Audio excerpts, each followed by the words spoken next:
Hey everybody, this is Nancy Norbeck with this week's Creative Pep Talk. And I'm wondering, how much do you trust yourself? A lot of us don't. A lot of us don't a lot. Some of us don't a little. Some of us are somewhere in between. And some of us have kind of figured out how to do it. But a lot of us really don't trust ourselves. And a lot of us, it's because we've been trained not to. We live in a society where we have to ask permission for a lot of things, and not just when we're kids. When we're kids, it makes sense because we don't know any better. But even when we're adults, we have to ask permission for a lot of stuff, especially if we have an employer. It's a lot like still having a parent that you have to go to for all sorts of permission, from the, sane to the ridiculous. And it erodes our ability to trust ourselves a lot of the time. And so, I was thinking about this, like, how much do we really trust ourselves? Not as much as we should. Most of us are smarter than we think we are. Most of us have better instincts than we think we do. And we've been trained not to listen to our instincts much at all. And so we have this little sort of deficit in our ability to trust ourselves. And so, start thinking about where you can trust yourself more. Start stopping and listening to what you really think, what you really know, and what you really can do with what you really think and what you really know and what you feel intuitively is right for you. A lot of us feel like we have to go and consult lots of people about lots of things all the time because we feel like we don't have permission to make decisions for ourselves.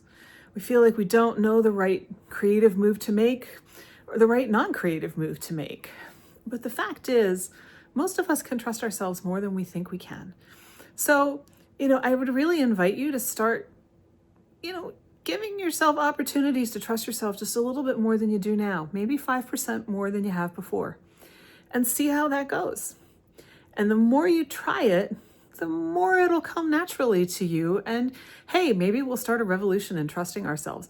Just 5% at a time. 5% might be too much. Maybe it's better to do 3% for you when you're getting started, and that's totally okay. Maybe it's just 1%, and that's okay too. But, start to trust yourself a little bit more often, because really, it's not true that everybody else has all the answers all the time.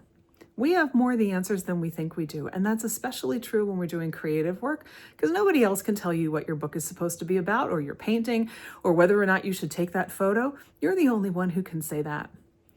And so, that's a good place to start. Start with creative work. Start with whether or not you should take that photo. Do you like it? Take it. If you like the poem that's rattling around in your head, write it down. If you think you want to paint that scene, paint it. See what happens. You may not like the result that you get right away, but it's okay. You tried it. It was worth trying. It was worth seeing what happened. And then keep going from there. Because it's always good to learn how to trust yourself, especially because if you don't trust yourself, you're going to have trouble figuring out who the right other people are to trust. So give it a shot. Start trusting yourself just a little bit more and see where that takes you.